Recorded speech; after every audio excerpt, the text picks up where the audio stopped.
So I might as well kind of show you guys how we're glazing these mugs. So I just got me a little Tupperware.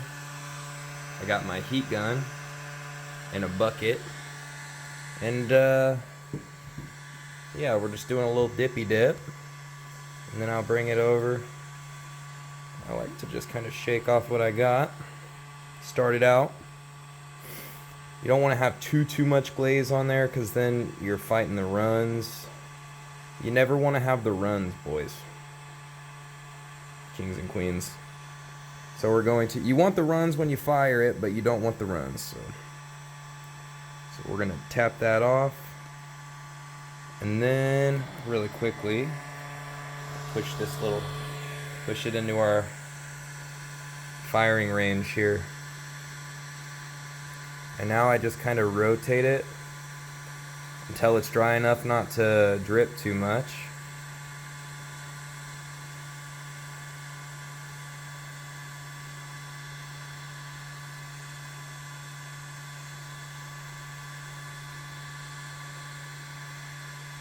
Sometimes I like to give it a little tap on the bum. Make sure that it's all the big drips are coming off. A little shaky shake. I usually use 2 hands for this, so I probably should have got the tripod out, but you guys get the idea. So we're just drying it off the best we can. I got it on a nice low setting. Got some decent distance away. Now the goal is not for it to be completely dry, just dry enough. So yeah, that's pretty much it, boys. What is up, kings and queens? We are gonna load the kiln and we're gonna do a glaze fire today. So I'm gonna real quick just show you some of the mugs we got glazed, and then we'll load her up. I don't know if we'll be able to fit all this stuff, but we'll do what we can. We'll do another firing in the next couple days too. So let's see. So right now we got about 60 mugs going here. I got some bowls over here too, but I haven't really gotten around to finishing these. I don't think they're gonna fit in this firing anyway, so I'll do those in the next one. But yeah, we're basically just gonna load up some of this stuff, and hopefully we get some pretty nice results. So yeah, let's get this thing going. All right, so the first thing that we need to do is we need a cone. So I got me a cone 6 cone right here, and we're gonna load it in our sitter. Now I've shown you guys in another video how we do this, but essentially we're just going to flip up this little flap here. Hold on, it's kind of hard to see real quick. Okay, and then when we put that little flap up, it holds the weight, and then we can load our cone like this. I like to do a little bit on the thicker side of the cone just to make sure that we get a good melt. And we are totally loaded up. And then once this kiln gets to temperature, this cone is going to droop in the middle, and then that's going to drop the weight, which is going to turn the kiln off. And then we have our secondary off, which is our timer, and we're going to do 8 hours. Make sure everything is currently on off while we're loading, and then yeah, we'll get back to this. Okay, so we got our cone loaded, we got everything off, we got the kiln plugged in. Now we got to load up our furniture. All right, so the thing about this tripod is it's really bad, and we're gonna have to tiptoe around it, but I want to show you guys the loading process, of course. And at this stage, it is important to make sure that nothing is touching anything. That is huge at this point, and you really don't want anything to fuse during the firing, because, you know, that's just a sad time.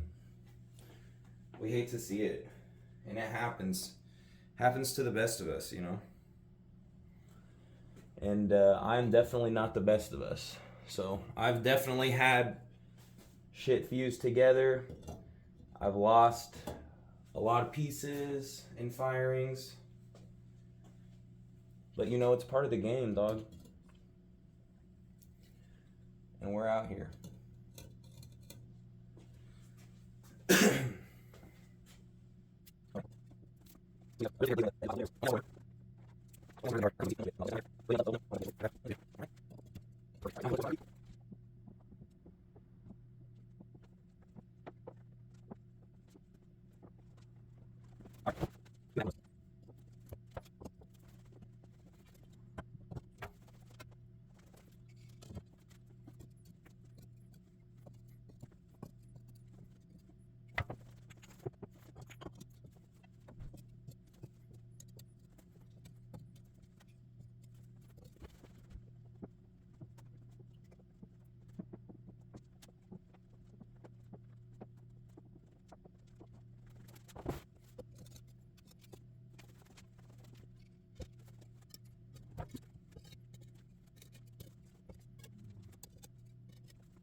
All right, boys, so we got a pretty full kiln here.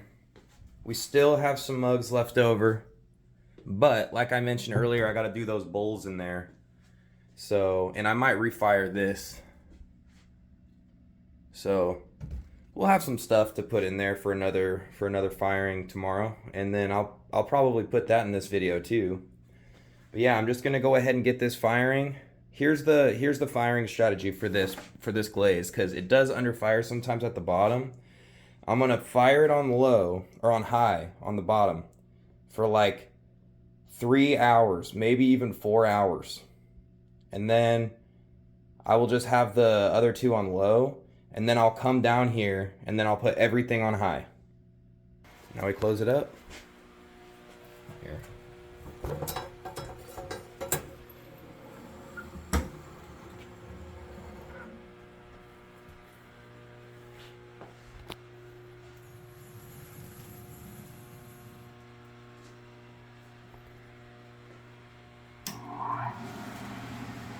See you guys in some time.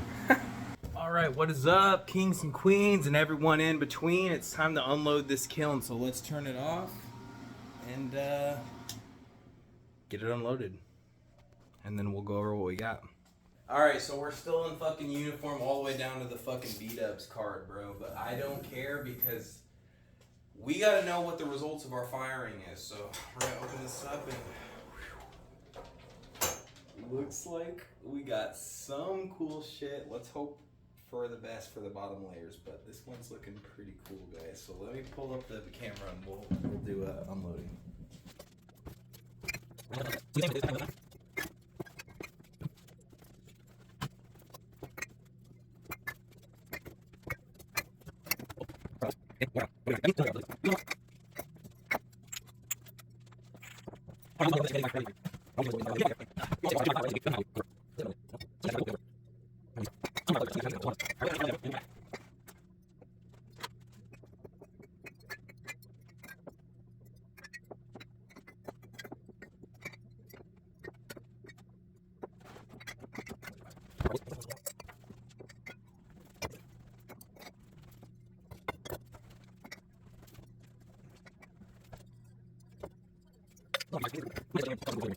What up, y'all? I did another little glaze fire so I could polish off the rest of what we had left, and we're gonna do the opening together as always, and then we're gonna do our final reveal of our outcome for this month.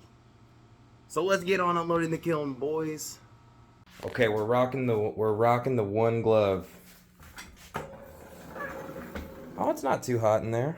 It's like a lot cooler than I expected. But these are probably still gonna ping quite a bit, which is gonna be annoying, but it's okay. We got some good melt on all layers, and that's what we wanted. And we got some good results on our refires. Okay, cool. Yeah, so I'm gonna unload this real quick, and then I'll put everything together, and then we'll talk about it. But before we do the unloading, I just wanted to show you guys the leaves that I hand selected for the photo shoot for these mugs. So we found this big one, which I thought was super cool. And these yellow ones, I had to walk to like a different neighbor's house to get these ones. And then I pulled this stick off my tree.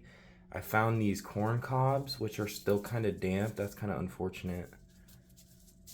And then I stole this from my neighbor's yard too, which isn't that a nice looking stick? It's got these little things on it.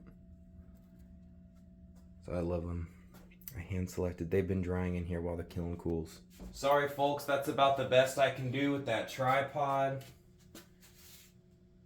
Oh, I'm bummed. I gotta move my... Oh no. I gotta move my leaf collection. It's okay, they're all still in good shape. So these are pretty hot, huh? They're not bad. Ta-da.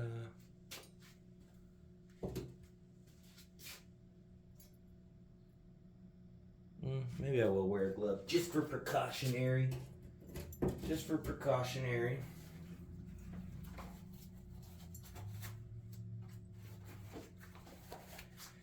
You never know, you might have a piece of glaze or something that's a kiln shelf on there or something. We can sand this stuff off, so that's not a problem.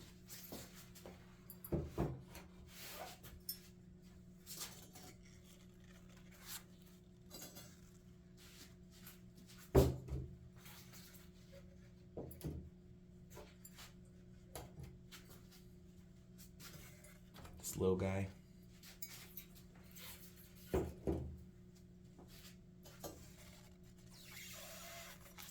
That's bloody nice.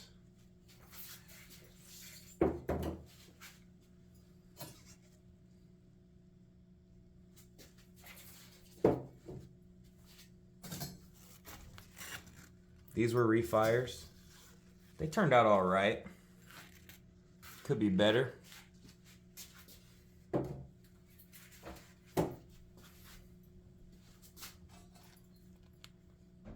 Good melt.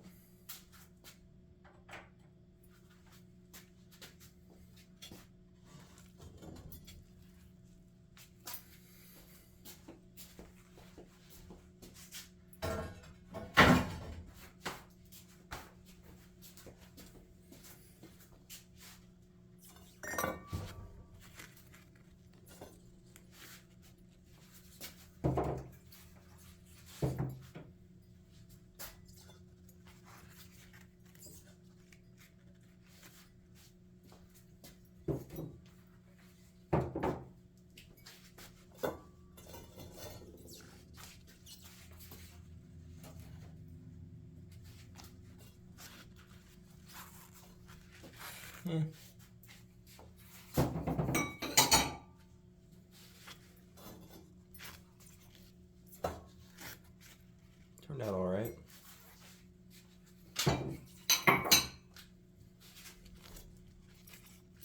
I can't get the flambe to do the flambe thing.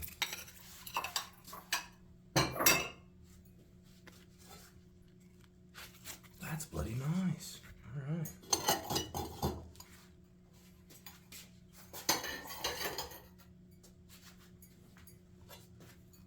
All right, yeah, so we had a pretty good firing. You know, we got a lot of good stuff, so I want to show you just real quick what we got. Hopefully I can remember all these glaze combos.